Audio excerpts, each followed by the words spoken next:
contiennent des pesticides. Un petit reportage, Michel?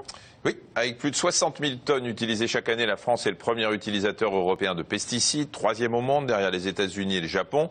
Des pesticides qui se retrouvent sur les fruits et les légumes que nous consommons. Alors comment faire son marché? Quels sont les risques pour la santé? Reportage Lucille Degout et Alexandre Delaval. Fongicides, insecticides, herbicides, les pesticides sont utilisés en agriculture pour lutter contre des organismes nuisibles aux cultures. Résultat, des résidus de pesticides sont présents dans les fruits et légumes que nous mangeons tous les jours. De quoi préoccuper les consommateurs. Il y a des saisons pour les choses et quand on mange des tomates de Provence au mois de février, à mon avis, elles n'arrivent pas toutes seules. C'est évident que c'est des cochonneries qui ne sont pas bonnes à manger. Quand je peux, j'essaye d'acheter en non traité, quand je peux avoir l'information. Mais voilà, je trouve que ça manque encore, on pêche encore un peu là-dessus.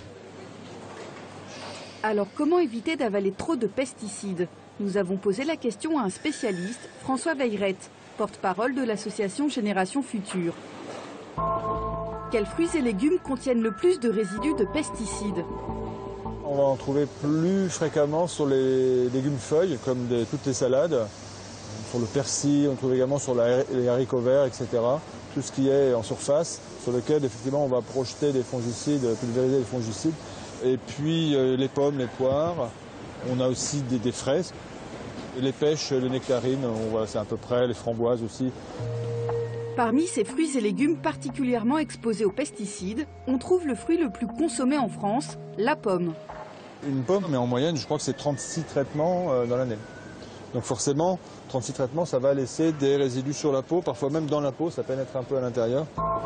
Alors faut-il privilégier les fruits et légumes bio? Ces fruits-là, ils sont pelables. Vous pouvez retirer les pesticides. Même chose sur les bananes. S'il y a des résidus de pesticides, ils seront en majorité dans la peau. Donc là, vous pouvez éplucher et vous débarrasser d'une grosse partie des produits.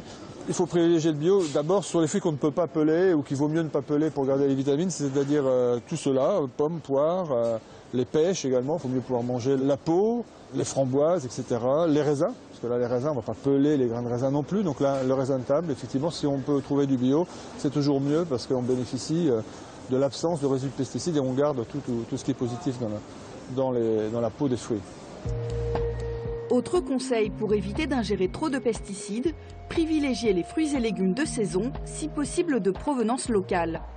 Mais les résidus de pesticides sont-ils dangereux?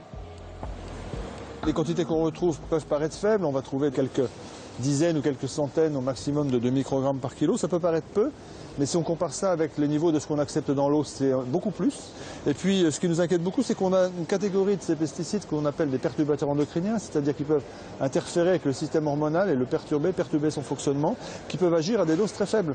D'autant plus que là, on n'a pas une seule molécule à la fois, mais on va trouver un cocktail de ces molécules. Et ça pose une question spécifique sur les perturbateurs endocriniens, où là, les doses limites qui sont censées garantir une absence d'effet, finalement, ne sont plus pertinentes.